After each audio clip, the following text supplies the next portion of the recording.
नमस्कार। कार्यक्रम सूक्ष्म दृष्टिमा यहाँहरूलाई स्वागत छ। म नारायण तिमल सेना। प्यारा दर्शकहरू, मङ्सिर 4 आउन अब लगभग 3 महिना बाँकी छ। यो 3 महिनाको अवधिमा दलहरूले कस्ता खालका अङ्कगणितीय जोड घटाउहरू गर्छन् त्यो रहस्यमय छ। सत्ता गठबन्धनले त अङ्कगणित लगभग फाइनल गरे जस्तो देखिन्छ, तर कार्यदलले आफ्नो काम गरिराखेको छ। यता निर्वाचनको मिति घोषणा भइसकेपछि संसद सुचारू छ। संविधानले त्यो भन्छ या भन्दैन नेताहरू नै जानुन्, तर संसद चलिरहेको छ। संसदमा एउटा महत्त्वपूर्ण विधेयक, नागरिकता विधेयकलाई पास गरियो। दुवै सदनले पास गर्यो र राष्ट्रपतिकोमा प्रमाणीकरणका लागि लगियो। राष्ट्रपति पनि हो। राष्ट्रपति त्यो संस्थाले 15 दिनसम्म त्यो विधेयकलाई धेरै पढेर 15वटा जति बुदा संसदलाई प्रश्न सोधेर राष्ट्रपतिले संविधानको धारा 113(3) बमोजिम संसदमै फिर्ता गरिदिनु भयो। फिर्ता गरिदिइसकेपछि त्यो विधेयकलाई के गर्ने भनेर सत्ता गठबन्धन दलहरूले छलफल गरे। छलफल गरिसकेपछि उनीहरूले एउटा निष्कर्ष निकाले, हामीले पहिला जस्तो पठाएका थियौँ विधेयक त्यस्तै पास गर्न पर्छ, त्यसैमा प्रमाणीकरण गर्नुपर्छ भनेर संसदबाट, प्रतिनिधि सभाबाट यो विधेयकलाई हुबहु फेरि पास गरिएको छ। अब भदौ 6 गते राष्ट्रिय सभाको बैठक बस्नेछ र त्यहाँबाट पनि पास भइसकेपछि फेरि राष्ट्रपतिकोमा यो विधेयक जानेछ र यो पास हुनेछ भनेर भनिएको छ। साँच्चीकै यो नागरिकता विधेयक जसरी ल्याइयो, असार 28 गते नयाँ प्रतिस्थापन गरेर ल्याइयो, यो विधेयकमा कुनै कमजोरी भएर हो अथवा साँच्चीकै नेपाली नागरिकले नागरिकता नपाएर जुन किसिमको समस्या भोग्नु परेको छ त्यसलाई सम्बोधन गर्नको लागि ल्याइएको हो अथवा यसभित्रका पेरिफेरी कस्ता छन्? सँगसँगै आसन्न निर्वाचनमा अब गठबन्धन, सत्ता गठबन्धनको जोड घटाउ लगायत सरकारका काम, प्रतिपक्षको भूमिका लगायत शीर्षस्थ तहका नेताहरूको अबको चुनावी प्रतिस्पर्धा कस्तो हुनेछ, समग्र रूपमा आज म कुराकानी गर्नेछु। मसँग हुनुहुन्छ राजनीतिक दल नेकपा एकीकृत समाजवादीका केन्द्रीय सदस्य, वास्तवमा उहाँ सिमाना र नागरिकता विज्ञ हुनुहुन्छ। मसँग हुनुहुन्छ हेमन्त सेराई। स्वागत छ सर। धन्यवाद। नमस्कार। आरामै हुनुहुन्छ? ठिकै छ। म तपाईँका धेरै कुराकानीहरू गरेका अन्तर्वार्ताहरू हेरिराखेको थिएँ अनि अलि तपाईँसँग अलिकता साक्षात्कार गरौँ जस्तो लाग्यो। जनतासँग, अलिकता हाम्रा दर्शकहरूसँग पनि तपाईँको कुराहरू, नागरिकता सम्बन्धी राष्ट्रियताका सवालमा तपाईँ जसरी बोलिराख्नु भएको छ, खरो रूपमा नेताहरूप्रति जसरी तपाईँ कटाक्ष गरिराख्नु भएको छ, यी सबै कुरालाई हेर्दाखेरि अहिले पछिल्लो राजनीतिक घटनाक्रमलाई तपाईँले कसरी हेर्नु भएको छ? पहिलो कुरो त हामी व्यवस्था परिवर्तन गऱ्यौँ हामीले, हेर्नुहोस्। तर जति व्यवस्था परिवर्तन भए पनि पात्र परिवर्तन भएर आयो। हेर्नुहोस् है, हामीले देख्यौँ नि धेरै पात्रहरू, तर जनताको अवस्थामा परिवर्तन भएन।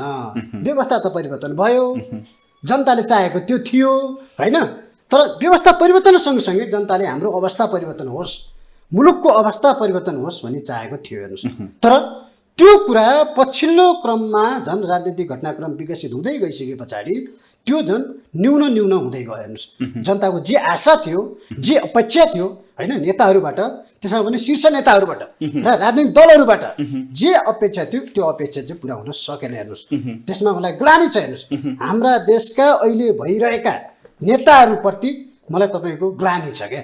किन भन्दा हिजो के सपना देखाएको थियो, त्यो सपना कति पुरा गर्न सक्यो, अथवा त्यो सपना पुरा गर्नतिर लाग्यो कि जनतालाई झन् तपाईँको जर्जर होइन, तपाईँको महँगी, भ्रष्टाचार होइन, त्यहाँतिर लखटियो होइन मुलुकलाई। हेर्नुहोस्, त्यहाँतिर चाहिँ मुलुकलाई चाहिँ धकलियो। व्यवस्था परिवर्तन गरियो, राजनीतिक जुन रेखा, सरल रेखामा बग्नु पर्ने हो त्यो बगेको अवस्था होइन। त्यसो होइन, राजनीति झन् वक्र, हेर्नुहोस्, वक्र रेखामा, हेर्नुहोस्, झन् वक्र रेखामा तपाईँको घुमिरह्यो, रुमल्लिरह्यो। हेर्नुहोस्, त्यो कुहिरोको काग भन्छ नि, कुहिरोको काग जस्तो अवस्थामा चाहिँ अहिले हामी पुग्यौँ। र अहिले पनि तपाईँ हेर्नुहुन्छ भने 1500 युवाहरू विदेश जान्छन्। हेर्नुहोस्, रोजगारीको सिलसिलामा मास्टर डिग्रीको सर्टिफिकेट तपाईँको हातमा राखेर, घरमा तपाईँको सिरानीमा राखेर 55 डिग्रीको तापक्रममा दुबई कतार जानुपर्ने स्थिति छ, गल्फ कन्ट्री जानुपर्ने स्थिति छ। यो त जनताले चाहेको होइन नि, जनताले खोजेको त होइन नि। किन आज यो चाहिँ सम्भव भएन त? किन विकास सम्भव भएन? किन समृद्धि सम्भव भएन? किन नारामा मात्रै सीमित भयो? यथार्थमा त्यो कुरा किन पुरा हुन सकेन? हो, त्यस कारणले गर्दाखेरि चाहिँ अहिले पछिल्लो राजनीतिक घटनाक्रम जे जसरी अगाडि बढिरहेको छ, झन् पछिल्लो क्रममा त चाहिँ तपाईँको एउटा स्थिर सरकार थियो होइन, केपी ओलीले तपाईँको नेतृत्व गर्नुभएको थियो, 5 वर्षको निम्ति म्यान्डेट थियो नि जनताको। तर त्यहाँ पनि के भयो भने जनताले सोचेका थियो अब स्थिर सरकार भएपछि विकास हुन्छ, समृद्धि हुन्छ, स्थानीय तह भयो, स्थानीय सरकार भयो, प्रदेश सरकार छ, केन्द्रको सरकार छ, तीनवटा सरकार भइसके पछाडि अब त केही हुन्छ है, हाम्रो मागहरू, हाम्रो एजेन्डाहरू, जनताका कुराहरू सुनिन्छ, स्थानीय तहबाट सुनिन्छ, प्रदेशबाट सुनिन्छ, केन्द्रबाट पनि सुनिन्छ। अब त हामी राम राज्य हुन्छौँ, त्यो जनताको चाहना थियो। राम राज्य हुन्छ, त्यो जनताको अपेक्षा थियो। तर आज हेर्नुहोस् त, राज्य लथालिङ्ग, भताभुङ्ग। हेर्नुहोस्, तपाईँले एउटा शब्द प्रयोग गर्नुभएको थियो नि, व्यवस्था परिवर्तन भयो, पात्र पनि परिवर्तन भए, तर पात्र तिनै परिवर्तन भए जो 2046 पछि थिए। हो, एक्ज्याक्टली। हेर्नुहोस्, 2046 पछाडिका पात्रहरू हेर्नुहोस् है, ती पात्रहरू नै आए 62-63 पछाडि पनि। त्यही गिरिजाप्रसाद कोइराला आउनुभयो होइन, त्यही तपाईँको माधव कुमार नेपाल, प्रचण्ड, झलनाथ खनाल, शेरबहादुर देउवा, यिनै होइन आएका? बाबुराम भट्टराई यिनै होइन आएका? तर जनताको अपेक्षा के थियो भन्दा यी नेताहरूबाट चाहिँ के हुन्छ। अब व्यवस्था पनि परिवर्तन भयो, हिजो निरङ्कुश थियो होइन, अब त निरङ्कुश भएन, जनताको जनप्रतिनिधिले शासन गरे भन्ने थियो नि त। जनताबाट चुनिएका सार्वभौम संसद होइन, संविधान सभाबाट संविधान जारी, हेर्नुहोस् त कत्रो ठुलो उपलब्धि। 72 साल असोज 3 गते हेर्नुहोस्, गणतन्त्र स्थापना, हेर्नुहोस् त कस्तो उपलब्धि। धर्मनिरपेक्षता, हेर्नुहोस् त कस्तो उपलब्धि। उपलब्धि त भए, तपाईँले भने जस्तो पात्रले चाहिँ पात्रको कार्यशैली पुरातन हुँदाखेरिको समस्या अहिले आम नेपाली जनताले भोग्या हो त। एक्ज्याक्टली त्यही हो। पात्रहरूले कस्तो भने मुलुक सानो छ हेर्नुहोस्, हाम्रो जम्मा 3 करोड पनि जनसङ्ख्या छैन। भूगोलको हिसाबले हामी त कस्तो हुनुपर्ने भने दक्षिणतिरको त्यत्रो ठुलो छिमेकी छ, विकसित छ, उत्तरतिर त्यत्रो छ, उत्तरतिर त्यत्रो छ, दुईपट्टिको छिमेकीको रसायनले पनि क्या हामी त विकास हुनुपर्ने हो नि, चुहिएर पनि क्या विकास, चुहिएर पनि दक्षिण र तपाईँको उत्तरतिरको विकास चुहिएर पनि हामी विकास हुनुपर्ने हो। तर किन भएन त? हामी पश्चिमतिर लाग्यौँ कि त्यसले हो कि होइन? त्यो पनि हो, पछिल्लो समयमा त हामी पश्चिमतिर नै लाग्यौँ, टाढा पुग्यौँ हामी। हेर्नुहोस् है, नजिककोलाई गलत्याएर होइन, पन्छाएर हामी पश्चिमतिर लाग्यौँ, त्यसले पनि हुनसक्छ एउटा। र अर्को कुरो चाहिँ के हो भने नेपालमा विकास पनि नचाहने, स्थिरता पनि नचाहने र धमिलो पानीमा माछा मारिरहन चाहने जुन एउटा शक्ति छ, त्यो शक्तिले चाहिँ यी हाम्रा दलका नेताहरूमाथि खेल्न सके के। त्यो शक्ति कस्तो शक्ति हो? त्यो पश्चिमको नि शक्ति हो, त्यो दक्षिणको नि शक्ति हो। हेर्नुहोस्, त्यो उत्तरको पनि हो। अहिले पछिल्लो समय उत्तरको पनि हेर्नुहोस्, स्पष्ट देखियो। पछिल्लो समयमा चाहिँ उत्तर, दक्षिण र पश्चिमले हामीलाई गर्नु गरेछ हो, तीनतिरको चपेटामा पर्यो क्या हामी। अब त्यसो भए तपाईँ अलि राम्रोसँग बुझ्नु भएको छ, म यस मानेमा सोध्दैछु। तपाईँले यो नो नट अगेन भनेर धेरै स्ट्याटसहरू लेखेको पनि देखेको छु मैले तपाईँले, त्यसमा त म आउँछु। अहिलेको नेतृत्व जुन राजनीतिक दलहरूमा जसले नेतृत्व गरेको छ, यी पुरानै अनुहारहरू हुन्, यिनले केही गर्न सकेनन् भनेर भनिन्छ। तर तपाईँको नजरमा, तपाईँ नेकपा एकीकृत समाजवादीको केन्द्रीय सदस्य पनि हुनुहुन्छ, यी शीर्षस्थ नेताहरूलाई तपाईँले वर्गीकरण गर्दा, आफूले आफ्नो स्वमूल्याङ्कन गर्दाखेरि सर्टकटमा बताइदिनुहोस्, तपाईँले शेरबहादुर देउवालाई कसरी बुझ्नु भएको छ अहिलेसम्म? शेरबहादुर देउवा चाहिँ उहाँ तपाईँको राजनीतिक हिसाबले चाहिँ उहाँ जतिको चतुर खेलाडी कोही पनि रहेनछ। हेर्नुहोस् है, दाउ हेरेर बस्ने क्या। त्यो तपाईँको बिरालोले मुसालाई दाउ हेरे जस्तो ठ्याक्क अगाडि मुखमा आएपछि अब यसलाई समात्न सक्छु भनेपछि च्याप्प तपाईँको चाहिँ अट्याक गर्ने टाइपको त्यो देखेँ मैले। उहाँ चाहिँ कुशल नेतृत्व शैली चाहिँ मैले उहाँमा देखेँ क्या, शेरबहादुर देउवामा। हेर्नुहोस्, उहाँले जे गर्नुभयो, हेर्नुहोस् है, जे गर्नुभयो देशको लागि हित होस् वा नहित अहित होस्, जे गरे पनि उहाँले गर्छु भनेपछि गर्ने। हेर्नुहोस्, आटेपछि गर्ने क्या एमसिसीमा हामीले राष्ट्रघाती सम्झौता यो भन्दै थियौँ उहाँले डे फर्स्टदेखि म यो पास गर्छु भन्नुहुन्थ्यो सत्तामा मात्रै होइन प्रतिपक्षमा हुँदा पनि पास गर्छु भन्नुहुन्थ्यो उहाँले यो पास गर्न पर्थ्यो राम्रो यत्रो 55 अरब पैसा अमेरिकाले दिँदैछ भन्नुहुन्थ्यो उहाँले पास गरेर छोड्नुभयो हेर्नुहोस् मैले यो सवालमा भनेको है देशलाई जे होस् जनतालाई फाइदा होस् अथवा घाटा होस् तर बोलीको पक्का व्यक्ति चाहिँ शेरबहादुर देउवा मैले देखेँ हेर्नुहोस् केपी ओलीलाई केपी ओली चाहिँ तपाईँको यो उहाँ चाहिँ तपाईँको यो छिर्किने हान्ने के छिर्किने हान्ने हो छिर्किने हान्ने अवसरको निमित्त सत्ताको निमित्त जे गर्न पनि तयार हुने व्यक्ति जुनसुकै काम पनि त्यहाँ राष्ट्रवाद राष्ट्रघातको कुरा छैन हेर्नुहोस् उहाँ त फेरि धेरै राष्ट्रवादको कुरा गर्नुहुन्छ त फेरि अब उहाँ कुरा त छ त लिपुलेक लिम्पियाधुरा कालापानी सहितको सूचना नक्सा जारी गरेको पनि हो अनि त्योभन्दा अगाडि महाकाली सन्धि गर्दाखेरि अध्ययन दलको कार्य तपाईँको अध्यक्ष पनि हो किन महाकाली सन्धि गरेको त्यति बेला महाकाली सन्धि गर्ने बेलामै यो ठिक छ वार्षिक 120 अरब आउँछ भन्ने केपी शर्मा ओली होइन यत्रो ठुलो पैसा आउँछ मुलुकलाई वार्षिक 120 अरब त्यही बेलामा लिपुलेक लिम्पियाधुरा र कालापानी नेपालको हो भनेर किटान गरिदिएको भए अथवा काली नदीको शिर चाहिँ लिम्पियाधुरा नै हो भनेर त्यहाँ किटान गरेर सन्धि गरिदिएको भए आज यो सूचना नक्सा जारी गर्नु पर्थ्यो त्यसो भए केपी ओली स्वार्थी हो उहाँ त अवसरवादी हो हेर्नुहोस् अवसरवादी हो र स्वार्थी हो र उहाँ चाहिँ खोक्रो राष्ट्रवादी नेता हो हेर्नुहोस् र अहिले उहाँले के भन्नुभयो भने अस्ति मात्र 2 हप्ता अगाडि मात्रै एउटा अन्तर्वार्तामा पनि भन्नुभयो उहाँले त महाकाली सन्धि गरेर गल्ती गरिएछ भन्नुभयो हेर्नुहोस् सुख पाइन्छ अहिले आएर सुख पाइन्छ व्यक्तिको कुरा होइन नि यो त राष्ट्रको कुरा हो केपी शर्मा ओलीको परिवारको कुरा होइन यो एक्सक्युज गर्नको निमित्त यदि यसरी नै हो भने भोलि तपाईँको मुलुकलाई तपाईँको यसरी नै हुन्छ भन्नेले हुन्छ भन्नु होला हुन्न भन्नेले हुन्न भन्नु होला भनेर ढ्याप गरेर मुलुक बिक्री गरेर 20 वर्ष पछाडि गल्ती गरेछ भने सुख पाइन्छ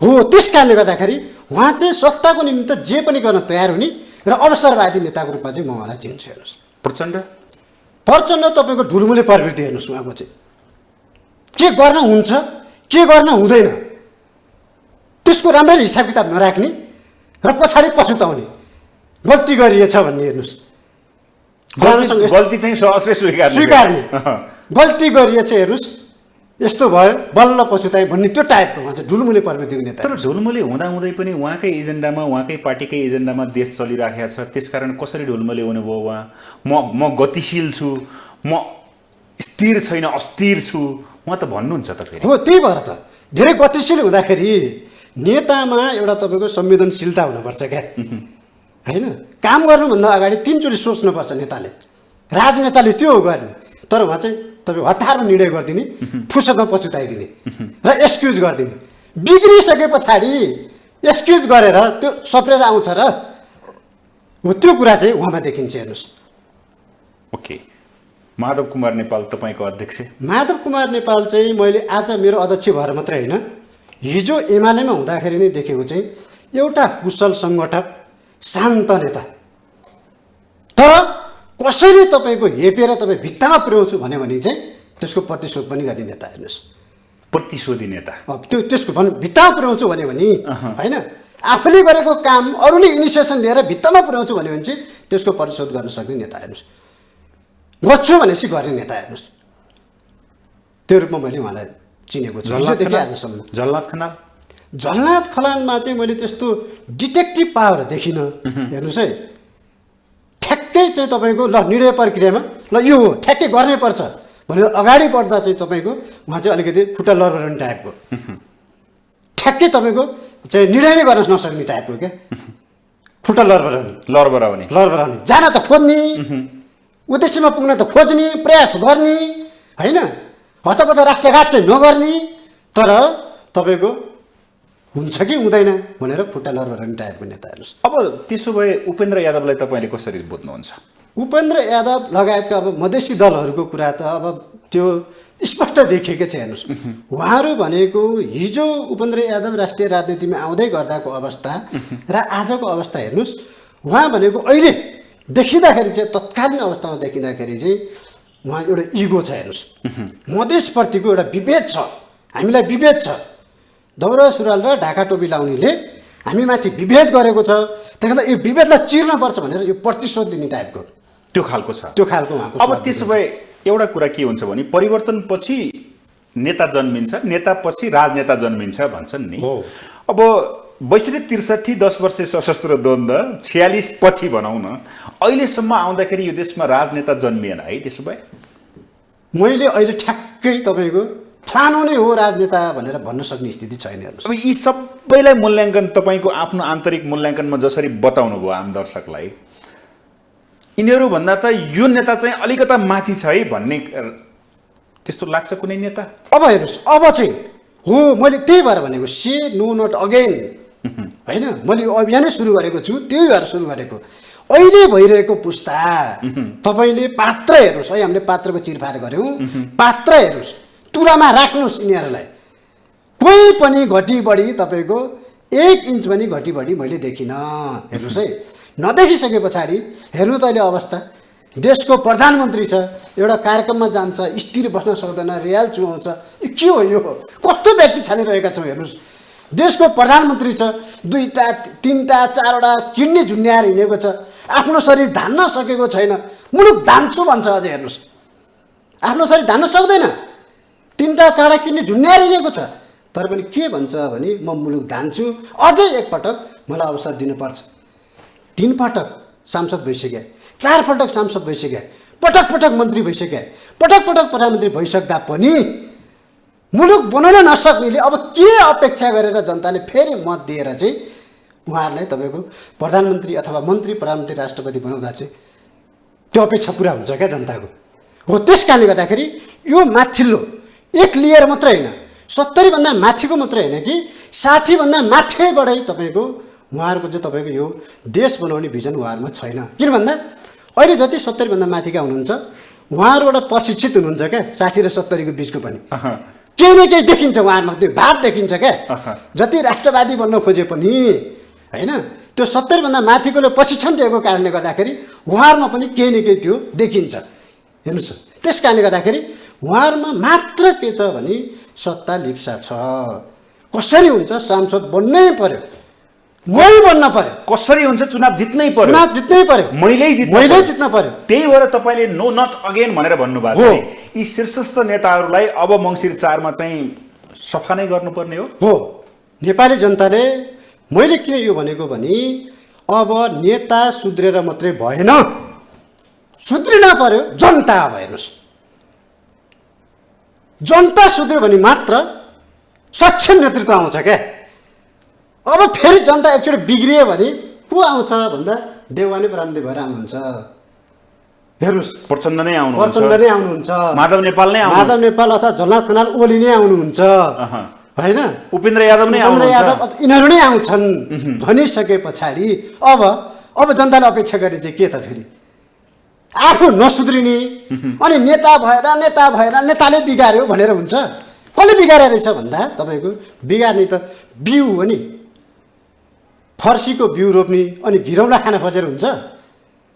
बिउमै समस्या छ भनेको, मतमै समस्या छ। यहाँ बिउ फ्याँक्देऊ, हो राम्रो बिउ रोप, जे तिमीलाई अपेक्षा गरेको छौ हो त्यही बिउ रोप। त्यसो भए पार्टीभित्र त्यो नयाँ बिउ छ त? त्यस कारण अब अहिले हेर्नुहोस्, यही राजनीतिक दलका नेताहरूको वितृष्णाको कारणले गर्दा आज स्वतन्त्रहरू आउन पर्यो।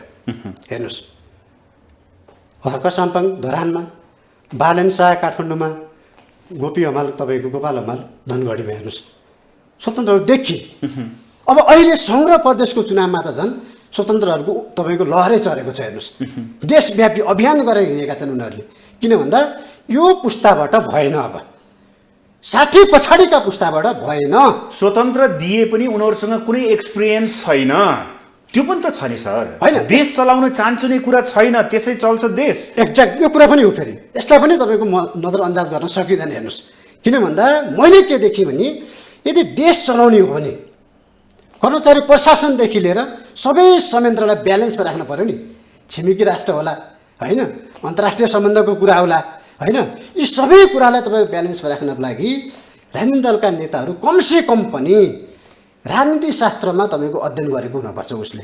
हेर्नुहोस्, तपाईँ योग्यताको कुरा गर्दै हो योग्यता हेर्नुहोस् राजनीति शास्त्रमा तपाईँ उसले डिग्री गरेको हुनुपर्छ किन भन्दा त्यही के हुन्छ भने राष्ट्रिय अन्तर्राष्ट्रिय परिवेशलाई कसरी तपाईँको अध्ययन गर्ने कसरी व्यवहार गर्ने अहिले हेर्नुहोस् त हाम्रो परराष्ट्र नीति के हो नारायणजी तपाईँलाई सोधेँ मैले हाम्रो परराष्ट्र नीति के हो त हाम्रो परराष्ट्र नीति हामी असंलग्न छौँ अहिलेको अवस्थामा होइन सिद्धान्त त छौँ त हो पञ्चशील मान्छौँ हामी कागजमा त छ त कागजमा त अहिलेकै नेताहरूले लेखेको पनि घोषणापत्र हेर्नुहोस् न चुनावमा 100-150 पेजका घोषणापत्र आउँछन् नि घोषणापत्रमा त रेलै आइसक्यो नि नेपालमा त्यसो भए घर घरमा ग्यासको सिलिन्डर बोक्ने हो र अब पेटक्क गर्ने तपाईँ सुई थप्ने दाब्ने तपाईँको ग्यास त आइसक्यो त चुनावमा कागजमा लेखेर हुन्छ व्यवहारमा हुनु पर्यो नि जनताले भोग्न पाउनु पर्यो नि त्यो कुरा त तर त्यो कुरा आजसम्म पनि जनताले भोग्न पाएनन् हेर्नुहोस्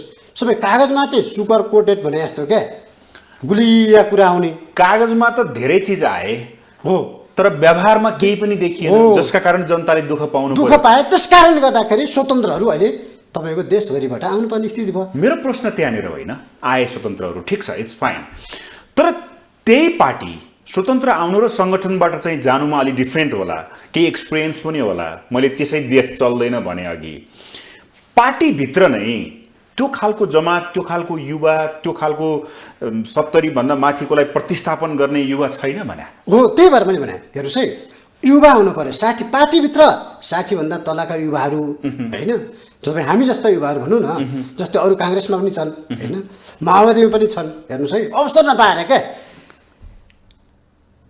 टिकटको निमित्त नेताको खुट्टा ढोग्नुपर्छ पकेटको मान्छे हुनुपर्छ नि त यहाँ त हेर्नुहोस् होइन कर्म गरेर होइन नि यहाँ त फाइल बढुवा भएर हुनुपर्छ हेर्नुहोस् है फाइल बढुवाको आधारमा नेता हुन्छन् काम गरेर होइन पकेटबाट तपाईँ झिकेर चाहिँ संसदको टिकट दिइन्छ अनि दक्ष व्यक्ति आउँछ क्षमतावान व्यक्ति आउँछ अनि सत्य कुरा तितो कुरा गर्दाखेरि अनि यसले हाम्रो माथि तपाईँ जोरी खोज्ने प्रहार गर्ने हामी माथि भनेर त्यसलाई माइनस गरिन्छ त्यसमा त्यो तब्काहरू तपाईँले भनेको तब्काहरू चाहिँ पार्टीभित्र छनुपर्छ जस्तै तर उनीहरूले अवसर पाएका छैनन् हो त्यसको निमित्त यो विद्रोह हो क्या एउटा हरेक पार्टीभित्रको युवा नेताहरूले विद्रोह गर्नुपर्ने स्थिति सिर्जना भयो अब विद्रोहको कुरा छोडिदिनु सर गठबन्धन गरेर आफ्नो ठाउँहरू सेफ गरिसकेका छन् शीर्षस्थ नेताहरूले भन्छन् यो त्यही त गल्ती भयो त म के भन्छु भने त्यसमा तपाईँहरू समर्थन दिइराख्नु भएको छ अहिले पनि अहिले कुरा गरेर भएन कुरा त ती शीर्षस्थलाई तपाईँहरूले पेल्न त सक्नु भएको छैन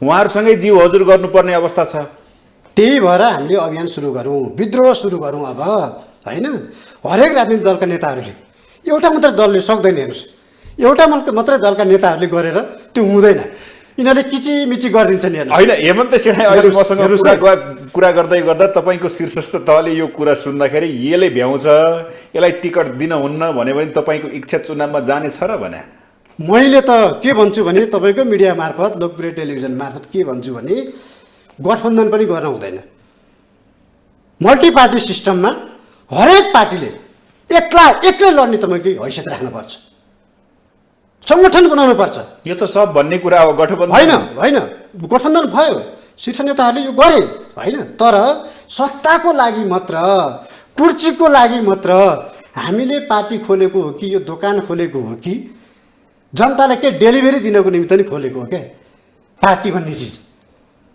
सत्ताको निमित्त भयो भने यो दोकान हुन्छ हेर्नुहोस् यो पार्टी हुँदैन यो साइनबोर्ड झिक्दै हुन्छ गठबन्धन गर्ने होइन सिद्धान्त नीति मिल्नु छैन होइन कुनै पनि कुरामा तपाईँको एकता छैन एकरूपता छैन तै पनि के गर्ने भन्दा गठबन्धन गर्ने तर यदि मल्टिपार्टी सिस्टम मान्ने हो भनेर आफ्नो पार्टीलाई तपाईँको स्थापित गर्ने र जनताको लोकप्रिय पार्टी बनाउने हो भने एक्लै भिन्नुपर्ने हुन्छ त्यो हैसियत नेताहरूले राख्नुपर्छ हेर्नुहोस् हो त्यसको निमित्त युवाहरू आउनु पर्यो नि आज एउटा स्वतन्त्र व्यक्ति उसको जुन तपाईँको कतै तपाईँको सपोर्ट छैन दायाँ बायाँ तर उदायो त हर्क साम्पाङहरू उदाएनन् कसरी जनताले मत दिए त एक्लै चुनावमा हिँड्थे उनी एक्लै भाषण गर्थे त्यसको लहर त अहिले देखियो सर देखिएकै छ अब साँच्चीकै स्वतन्त्रले जित्लान् जस्तो लाग्छ तपाईँको अबको प्रदेश र सङ्घीय निर्वाचन होइन अहिले जसरी राजनीतिक दलहरूले यो किसिमको घरकत गर्दैछन् हेर्नुहोस्, भागभण्डा गर्दैछ। भागभण्डा गर्दैछन् हेर्नुहोस् है, सत्ताको राजनीति गर्दैछन्, आफ्ना वरिपरिका हेर्नुहोस् तपाईँको आसेपासेलाई पद बाँड्नको निमित्त यी कामहरू गर्दैछन्। यसको वितृष्णाले गर्दाखेरि अहिलेभन्दा हामीले सोचेको भन्दा धेरै नै तपाईँको स्वतन्त्रले जित्ने स्थिति हुनसक्छ हेर्नुहोस् त्यसो भयो भने। र त्यति मात्रै होइन, अब तपाईँको सङ्घ र प्रदेशको चुनावमा ठुला दलका नेताहरूले यसरी नै आफू नै उठ्छु हेर्नुहोस् है, म नै तपाईँको अब तपाईँको जित्नुपर्छ, झापाबाट मैले जित्नुपर्छ, चितवनबाट मैले जित्नुपर्छ, रौतहटबाट मैले जित्नुपर्छ, अथवा इलामबाट मैले जित्नुपर्छ भन्ने स्थिति आयो भने, डडेलधुराबाट मैले जित्नुपर्छ भन्ने स्थिति आयो भने जनताले एकचोटि झापबाट चाहिँ नराम्रोताले हान्छन् हेर्नुहोस्। यो निर्वाचनमा हान्नेवाला छ जनताले हेर्नुहोस्। किन भन्दा जनता अति भइसक्यो क्या, इनफ इज इनफ क्या अब त हेर्नुहोस्। त्यसो भए यो गठबन्धन टिक्दैन। त्यसो भए म के भन्छु भने गठबन्धन टिक्छ टिक्दैन म त्यतातिर जान्न होइन, तर अझै पनि म के भन्छु भने हामीले गठबन्धन बनाएर भन्दा पनि एक्लै लड्ने हैसियत राख्नुपर्छ। तपाईँको अध्यक्ष के भन्नुहुन्छ यसमा? एउटा यही प्रश्न सोधेँ नि मैले। होइन, मेरो व्यक्तिगत कुरा हो, तर पार्टीको कुरा त हामी त गठबन्धनमा गइसक्यो फेरि हेर्नुहोस्। पार्टीको कुरामा हेर्नुहोस् न, विडम्बना छ नि त। त्यही त, देखाउने दाँत र चपाउने दाँत फरक हुन्छ भन्छन् नि। हो, त्यही भएर हामी युवा पुग्नु पर्यो नेतृत्वमा। यदि हामी नेतृत्वमा हुन्थ्यौँ भने होइन, हामी गठबन्धन गर्ने अथवा तपाईँको अपारदर्शी हिसाबको काम कारबाही गर्ने होइन, आफ्ना वरिपरिका व्यापारी पोस्ने, घरबेटी पोस्ने होइन, यस्ता काम त हामी गर्थेनौँ नि कमसेकम। किन भन्दा एउटा अपेक्षा छ क्या युवामा, अहिलेका जनताहरूको, भोटरहरूको। किन भन्दा दलका तपाईँको कार्यकर्ता र उनका सदस्यता लिएका सदस्यहरू त 25-30 लाख न छन् तपाईँले देशभरमा। अघि जुन शीर्षस्थ नेताहरूको कुरा, यिनीहरूको कार्यशैली, यिनीहरूको व्यवहार सबैलाई जुन समेटेर कुरा गर्नुभयो, शीर्षस्थ तहका नेताहरूको पनि कुरा गर्नुभयो। अब आगामी निर्वाचन 165 र 330 को छ होइन। यो परिवेशलाई हेर्दाखेरि गठबन्धन अब हामी गइसक्यौँ भन्नुभयो, कुरा जति सुकै गरे पनि तपाईँलाई के लाग्छ? यो गठबन्धन अगाडि आउँछ, एमाले तल झर्छ, अथवा नयाँ खुलेको दल आउँछ, अथवा पछि त फेरि कम्युनिस्ट केन्द्र पनि बनाउने जस्ता कुराहरू पनि आएका छन्। यो समग्र परिवेशलाई हेर्दाखेरि चाहिँ कस्तो सिचुएसन, कस्तो खालको त्यो क्याटेगोरी देखिन्छ अब नेपाली पोलिटिक्समा? के लाग्छ? स्थानीय तहको निर्वाचनको जस्तै गठबन्धन भयो भने त त्यो गठबन्धनले राम्रो नतिजा ल्याउँदैन। त्यसमा किन जनताले पनि हेरिसके, देखिसके, रिजल्ट आइसक्यो नि त होइन। आँखा अगाडि छर्लङ्ग छ नि त कसो कति तपाईँ हैसियत भयो भनेर होइन। त्यस कारणले गर्दाखेरि हरेक पार्टीभित्र गुट उपगुट हुँदैन र एक मनले गठबन्धनलाई स्वीकार गरिन्छ भने, भनेको मतलब 100% गठबन्धन भयो भने, कुनै पनि पार्टीले छलछाम गरेन होइन, धोका दिएन भने तपाईँको नेकपा एमाले भन्ने पार्टीको सिङ्गल डिजिटमा खुम्चिनुपर्छ हेर्नुहोस्। सिङ्गल डिजिटमा मैले भन्दैछु फेरि तपाईँलाई, यदि 100% गठबन्धन भयो भने चाहिँ नेकपा एमाले जुनसँग जोडेर गए पनि, हुन त ऊ तपाईँको सिके राउतदेखि होइन रायन्दा लिङ्गदेलसम्म गठबन्धन गर्छ उसले होइन, हुनलाई उसले गठबन्धन बन्दैन, आफ्नो चाहिँ गठबन्धन बन्दैन। फेरि हेर्नुहोस् है, हिजोको निर्वाचनमा पनि, स्थानीय तह निर्वाचनमा पनि हामी 5 दलको गठबन्धन थियो, तर उसको 9वटा दलको चाहिँ महागठबन्धन थियो। तर उसले के भन्दै थियो भने म एक्लै लडेको, एमाले एक्लै लडेको, उसले त्यही भन्दै हुनुहुन्थ्यो होइन। त्यस कारणले गर्दाखेरि यदि गठबन्धन स्वच्छ भयो भने, कोही कतैबाट पनि धोका भएन भने चाहिँ नेकपा एमाले भन्ने पार्टी सिङ्गल डिजिटमा खुम्चिनुपर्छ। त्यति मात्रै होइन, झापाबाट ओलीको त जमाना जफत हुन्छ। ल हेर्नुहोस्, यो लेखेर राख्नुहोस्, यो कुरा चाहिँ 100% गठबन्धन भयो भने चाहिँ, मैले फेरि भन्दैछु, इन्भर्टर कमाभित्र फेरि राख्दैछु, 100% गठबन्धन भयो भने। तर मलाई के लाग्छ अझै पनि भन्दा 100% गठबन्धन हुँदैन। पार्टीभित्र गुट उपगुटको कारणले गर्दाखेरि केही न केही समस्या चाहिँ देखिन्छ। हिजोको निर्वाचनमा पनि देखियो, अन्तर्घात हुन्छ। अन्तर्घात हरेक तपाईँको अस्ति भर्खर स्थानीय तहमा हामीले त बिहोरिसक्यौँ नि। धुलीखेल नगरपालिका हामीले स्वतः जित्थ्यौँ, तर नेपाली काङ्ग्रेसले बागी उठाइदियो, हामीले हार्यो। हेर्नुहोस्, स्थिति त्यो हो नि। अरू ठाउँमा पनि त्यही भएको छ। देशभरमा जम्मा हामीसँग भएको गठबन्धन 10% थियो। त्यसो भए हेमन्तजी, एउटा प्रश्न, यो गठबन्धन सँगसँगै यो सरकार नेताहरूको विषयमा अन्तिम प्रश्न, यो गठबन्धन छ नि, यो एमाले हराउ गठबन्धन हो कि साँच्चैकै देश विकास गरौँ भन्ने गठबन्धन हो? अब यो प्रश्न एकदम तपाईँको अहिले यो राम्रो प्रश्न गर्नुभयो। अबको गठबन्धन हुनुपर्ने भनेको एमाले हराउ मात्रै होइन, प्रतिशोधको मात्रै होइन, अबको गठबन्धनले केन्द्रीय सरकार निर्माण गर्छ नि। त्यस कारणले गर्दा अबको गठबन्धनले त देशलाई कसरी समृद्धितिर लाने भन्ने किसिमको गठबन्धन हुनुपर्छ। त्यस कारणले गर्दा से नो नट अगेन, बुढा चाहिँ नेताहरूले विश्राम लिएर बस्नुहोस्, तपाईँहरूलाई ससम्मान हामी विश्राम दिन्छौँ यो निर्वाचनबाट, र युवा पुस्तालाई अगाडि बढाउनुहोस्। त्यसो भयो भने मात्र भिजन भएका है, फेरि त्यो भने युवा भनेर हुँदैन, जोसँग देश बनाउने भिजन छ, राष्ट्रिय अन्तर्राष्ट्रिय परिस्थिति बुझेको छ होइन, त्यस्ता तपाईँ व्यक्तिहरूलाई चाहिँ टिकट दिएर अगाडि बढाउन सकियो भने चाहिँ गठबन्धनले अर्थ राख्छ। होइन भने हिजोको जस्तै भयो भने चाहिँ एमाले हराउ जस्तै मात्रै हुन्छ। त्यो हुन्छ है। ओके, अब एउटा कुरा, सङ्घीय र प्रादेशिक निर्वाचनको मिति घोषणा गरियो, संसद सुचारू छ। म नागरिकता विधेयकमा आउन चाहेँ। यो नागरिकता विधेयकमा 2075 सालमा नागरिकता विधेयक ल्याइयो, तत्कालीन ओली सरकारले ल्यायो। त्यो बेलामा तपाईँले केही कुरा गर्नु भएको थियो यो राष्ट्रघाती छ भनेर। अहिले फेरि ल्याइयो, असार 28 मा त्यसलाई परिमार्जन गरेर ल्याइयो, दुवै सदनबाट पास भयो, राष्ट्रपतिले फेरि फिर्ता गर्नुभयो, संविधानमै टेकेर संवैधानिक व्यवस्था अनुसार आयो। अहिले फेरि गठबन्धन जो तपाईँकै पार्टी पनि सामेल छ, प्रतिनिधि सभाबाट पारित गर्यो। यो नागरिकता विधेयक के साँच्चैकै राष्ट्रघाती छ?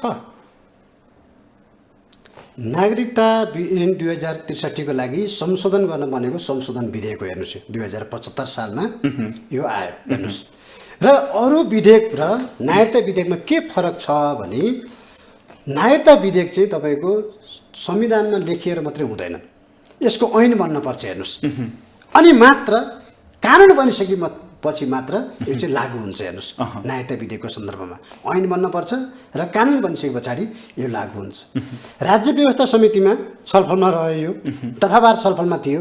123वटा संशोधन परेका थिए। हेर्नुहोस्, यसमा 123वटा, त्यसमध्ये केही चाहिँ तपाईँको संशोधनहरू चाहिँ संविधानमा जे लेखेको भए पनि राष्ट्रघात हुने किसिमका संशोधनहरू चाहिँ त्यहाँ तपाईँ 5-6वटा संशोधनहरू थिए। हेर्नुहोस्, एउटा 1 नम्बरको संशोधन के थियो भने वैवाहिक अङ्गीकृतको सम्बन्धमा कस्तो प्रावधान राख्ने धेरै छलफलहरू भए। हेर्नुहोस्, म स्वयं पनि 2 पटक राज्य व्यवस्था समितिमा गएँ।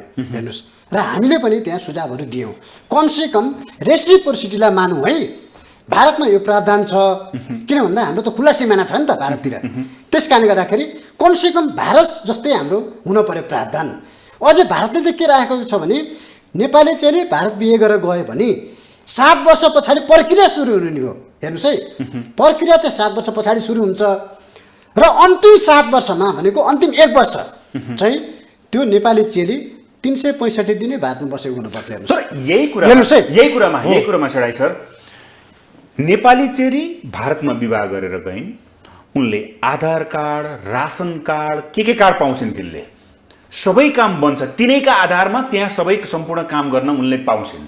तर भारतकी चेली अथवा विदेशी चेली नेपाल आएर श्रीमान काम गरिरहेछ, उसलाई पनि काम गर्ने इच्छा छ, उसले काम गर्न पाउँदिन नागरिकता नपाइकन त।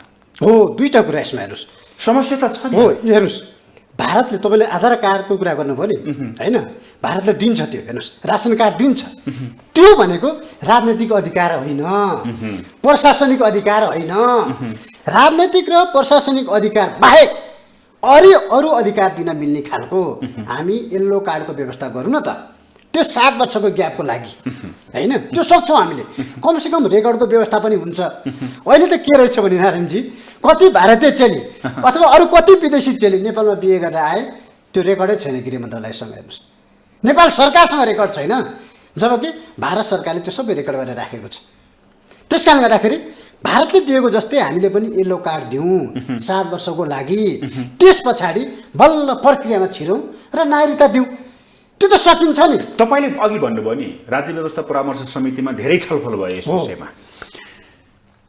असार 28 गते अस्ति भर्खरै यसलाई अलिकता परिमार्जन गरेर ल्याइयो, पास गरियो यति छिटो बहुमतले होइन। नागरिकता जस्तो विषय राष्ट्रपतिले फेरि फिर्ता गर्नुभयो, छलफल गरेर 15वटा विषय उहाँले दिनुभएको थियो, प्रश्न सोध्नु भएको थियो।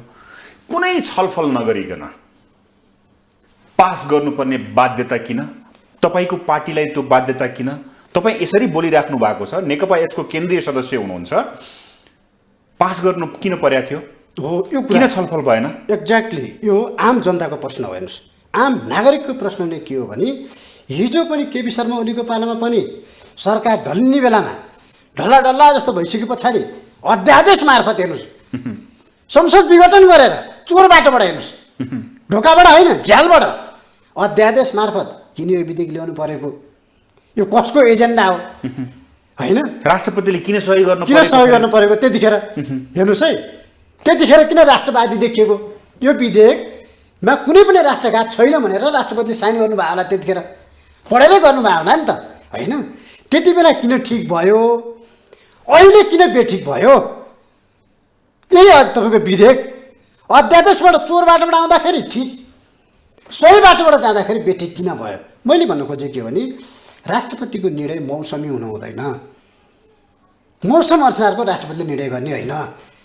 राष्ट्रपति भनेको हाम्रो अभिभावक हो, देशको अभिभावक हो। आलङ्कारिक भए पनि अभिभावक हो नि, तर अभिभावकले एउटा पार्टीले ल्याउँदाखेरि सहर्ष स्वीकार गर्ने, अर्को पार्टीले ल्याउँदाखेरि अब्जेक्सन किन जनाउनु पर्ने?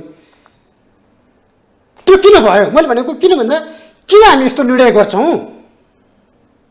बेठिक थियो भने किन त्यतिखेर बेठिक भएन?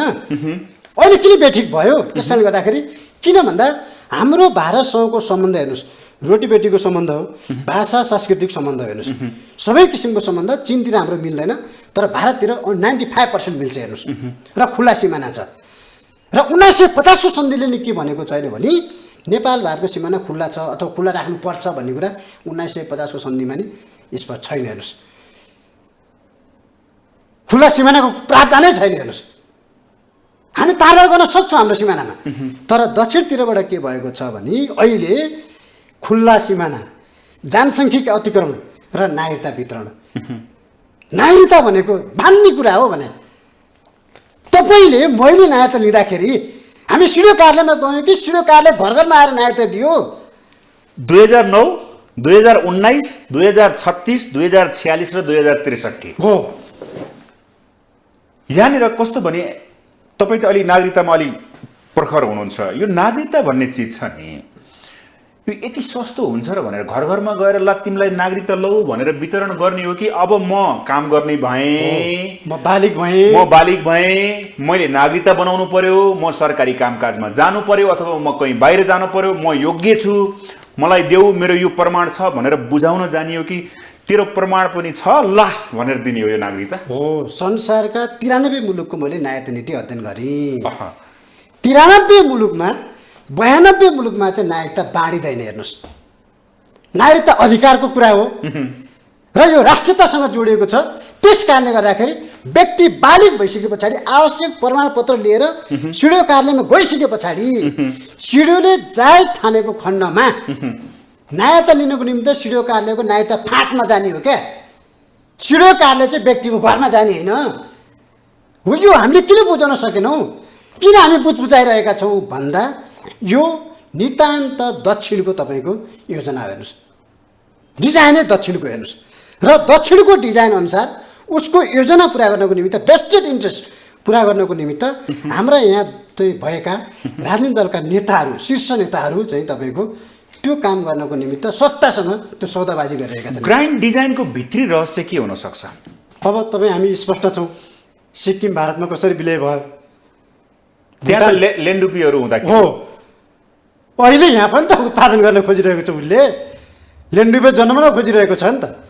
वो तयार हुन्छ छाती पिटेर राष्ट्रवादी हो भनेर, अनि देश भारतमा बुझाउन को तयार हुन्छ भन्ने ती पात्रहरूको खोजीमा तपाईँको भारत छ। हेर्नुहोस्, तर एउटा कुरा के छ भन्दा कुनै हामीले संविधानमा के लेख्यौँ भन्दाखेरि कुनै पनि नेपाली नागरिकलाई नागरिकता प्राप्त गर्ने हकबाट वञ्चित गरिने छैन भनेर लेखियो धारा 10 मा, होइन? अहिले पछिल्लो समयमा तराईको मात्रै कुरा छैन, जब नागरिकताको विषय आउँछ तराईको कुरा आउँछ, मधेसको कुरा आउँछ, सिमानाको कुरा आउँछ।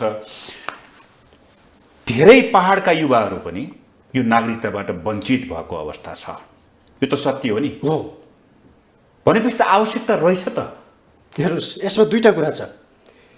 नेपालभित्रै भएका पनि कतिपय जात जातिहरूलाई उनीहरूले नागरिकताको महसुसै गर्दैनन् क्या। नागरिकता आवश्यक छ भने महसुसै गर्दैनन्। किन भन्दा उनीहरूले राज्यबाट पाउने सेवा सुविधा पनि लिएका हुँदैनन्। जो सुकुम्बासी छन्, पाल टाँगेर बसेका हुन्छन्, होइन? तपाईँ हामीले सुन्छौँ नि कहिले कहिले 88 वर्षमा चाहिँ नागरिकता लिनुभयो अरे फलानोले भने सुन्छौँ नि पहाडतिर पनि, होइन? हिमालतिर पनि त्यो समस्या छ। मात्र तराईको मात्रै समस्या होइन, त्यति मात्रै होइन नारायणजी। 16 देशका नागरिकहरूले चाहिँ नेपालमा आएर विभिन्न कारणले, हेर्नुहोस् है, कसैले प्रलोभनमा होइन पारेर, कसैले पैसा दिएर खरिद गरेर चाहिँ नागरिकता लिइरहेका छन्। हामी मात्र के भन्छौँ भने खालि यो भारतको इस्यु हो भन्छौँ। तर त्यो भने 15 देशको नागरिकहरूको समस्या भनेको चाहिँ 1% हो र भारतको नागरिकको समस्या भनेको चाहिँ 79% चाहिँ त्यो हो। हेर्नुहोस् फेरि त्यो किन भन्दा अहिले पनि जति पनि नेपाली नागरिकताहरू हत्याइरहेका छन्, होइन, डिजाइन भइरहेको छ नागरिकता बाँड्ने, त्यो कसको लागि भन्दा विदेशीको लागि हो। हेर्नुहोस्, स्वदेशीलाई त नागरिकता बाँड्नै पर्दैन नि। स्वदेशीलाई तपाईँले गएर भनिदिनुहोस् न, तपाईँलाई नागरिकता चाहिन्छ सरकारी सेवा सुविधा लिनको निमित्त, वृद्ध भत्ता लिनको निमित्त, सामाजिक सुरक्षा भत्ता लिनको निमित्त नागरिकता चाहिन्छ, नागरिकता लिन जानुहोस् भन्दाखेरि उसले त आफ्नो कागजपत्र लिएर गइहाल्छ नि सरकारले। तर बाँड्ने भनेको के हो भने बाँड्ने भनेको चाहिँ विदेशीलाई, किन उसमा त प्रमाण हुँदैन, ऊ नेपालमा जन्मिएको नै हुँदैन। तर एउटा कुरा यसैमा छ नि, 63 मा जुन 1,90,000 नागरिकता वंशजको आधारमा बाँडियो, त्यसपछि बाँड्न पाइएन। बाँडियो भनियो है, लियो अथवा लिए, जनताले लिए भनेर भनिएन, बाँडियो भनेर भनियो। शब्द हेर्नुहोस् न, लिनु र बाँड्नुमा त फरक छ, धेरै फरक छ, आकाश जमिनको फरक छ। तपाईँले भने जस्तो अहिले पछिल्लो समयमा जुन अहिले समस्यामा भएका युवाहरू, म विदेश जान पाइनँ, मैले काम गर्न पाइनँ, मैले जागिर खान पाइनँ, अथवा यो जति पनि समस्या छ, यसका लागि यही विधेयक पास नभइकन नपाउने अवस्था हो कि जस्तै मेरो नागरिकता छैन, म अहिले गएर नागरिकता बनाउन सक्दिनँ र सिडिओ कार्यालयमा? त्यही त सक्नुहुन्छ मजाले, तपाईँ आफ्नो प्रमाण लिएर जानुहोस्, सिडिओले रोक्न सक्छ र? तपाईँसँग प्रमाण छ भने होइन, सिडिओले रोक्न सक्छ? सक्दैन नि। किन भन्दा अहिले कराइरहेकाहरू नागरिकता चाहियो भनेकाहरू चाहिँ प्रमाण नभएका के, नेपालको भूमिमा नजन्मिएका, हेर्नुहोस् है, बाहिर जन्मिएका, हेर्नुहोस् है, यो भूमिमा होइन, नेपालको भूमिमा जन्मिएको त जन्म दर्ता हुँदैन, नभए पनि बनाउन मिल्दैन, सरजिमिन गर्न सकिँदैन। तर के हो भने विदेशी भूमिमा जन्मिएका, नेपालको भूमिमा आएर नेपाली नागरिक हुने रहर भएका, र के कारणले हो त्यो थाहा छैन। यो अदृश्य कारणहरू छ क्या, यो अदृश्य डिजाइन छ। दागमे कुछ काला आयो भने जस्तो होइन छ। हेर्नुहोस्, त्यो प्रष्ट देखिएको छ। त्यस्ता पात्रहरू चाहिँ उसले खोजिरहेको छ र जनसङ्ख्याकै आधारमा। अब हेर्नुहोस्, जनसङ्ख्या तपाईँको अब अहिले निर्वाचन क्षेत्र जनसङ्ख्याको आधारमा निर्धारण गरिएको छ। हेर्नुहोस्, पहाडी जिल्लामा जनसङ्ख्या थोरै छ, तराईका जिल्लामा जनसङ्ख्या धेरै छ। हेर्नुहोस्, तराईका 22 जिल्लाको जनसङ्ख्या हिमाल र पहाडको जनसङ्ख्याभन्दा बढी छ। अनि जनसङ्ख्याको आधारमा निर्वाचन क्षेत्र निर्वाचित भएर को आउँछन्? विदेशी प्रतिनिधि। हेर्नुहोस् है, स्वदेशीले पाउँदैन। तराईबाट स्वदेशीहरू, वंशजका तराईवासीहरू विस्थापित हुन्छन्, नवनागरिकहरूले नागरिकता लिन्छन्, उनीहरू माननीय हुन्छन्, उनीहरू सांसद हुन्छन्।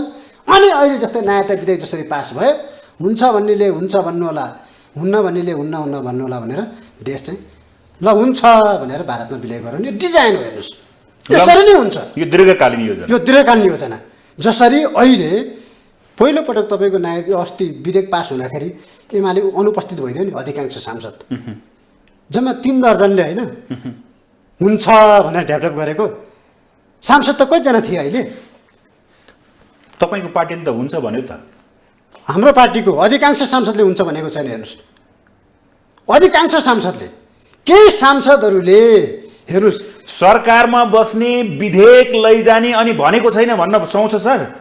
तपाईँ त्यहाँ हेर्नु न राज्य व्यवस्था समितिमा लक्ष्मी चौधरी बोलिरहनु भएको छैन?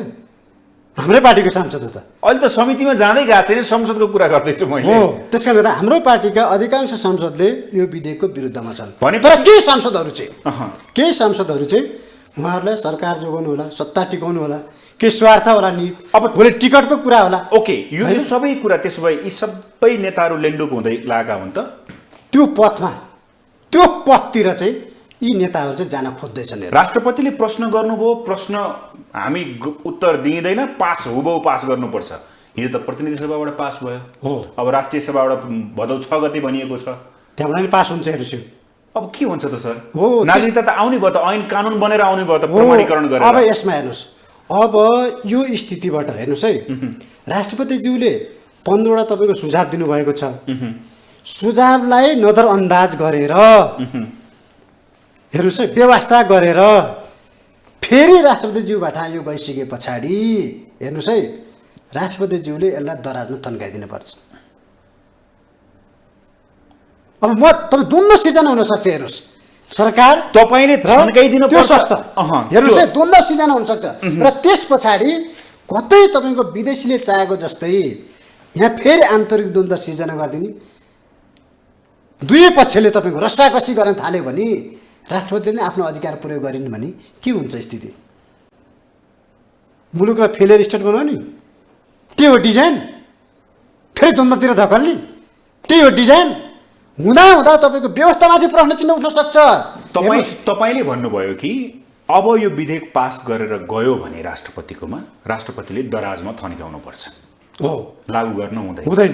यदि त्यो भएन भने, लागू गरिदिनु भएन भने तपाईँले भने जस्तो संविधान डिरेल हुने, व्यवस्थाहरू चकनाचुर हुने, संविधान डिरेल भइसकेपछि सबै कुरा कानुनहरू डिरेल हुने, देशमा अराजकता निम्ति नै खेल भयो भने त देश त के हुन्छ?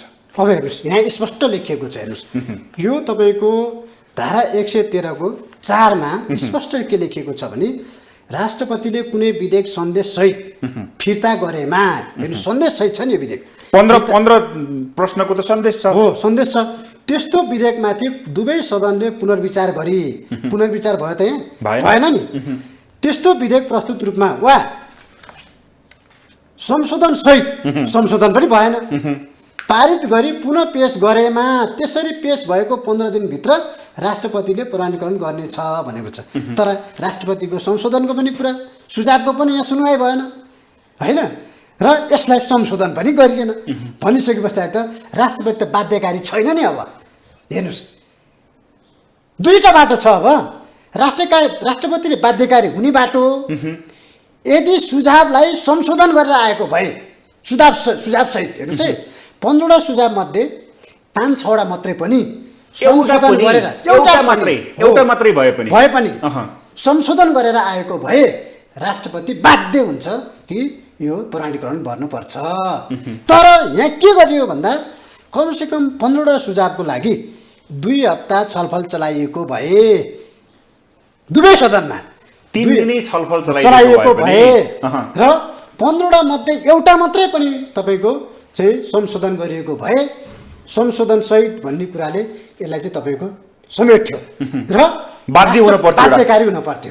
अब त यहाँ के भयो भने छलफल पनि चलाइएन, संशोधनलाई व्यवस्था गरियो, सुझावलाई व्यवस्था गरियो, हुबहु विधेयक पास गरियो भनेपछि पास भयो, दुईटा सदनबाट भए पनि राष्ट्रपति भन्ने संस्था चाहिँ तपाईँको बाध्यकारी हुँदैन। हेर्नुहोस्, अब यहाँबाट के सुरु हुन्छ भने अब धमिलो पानीमा माछा मार्ने शक्तिहरूको खेल सुरु हुन्छ। अब हेर्नुहोस्, किन भन्दा राष्ट्रपतिले आफ्नो अधिकार प्रयोग गर्छिन्, सरकारले महाभियोग लाउन सक्छ राष्ट्रपतिमाथि।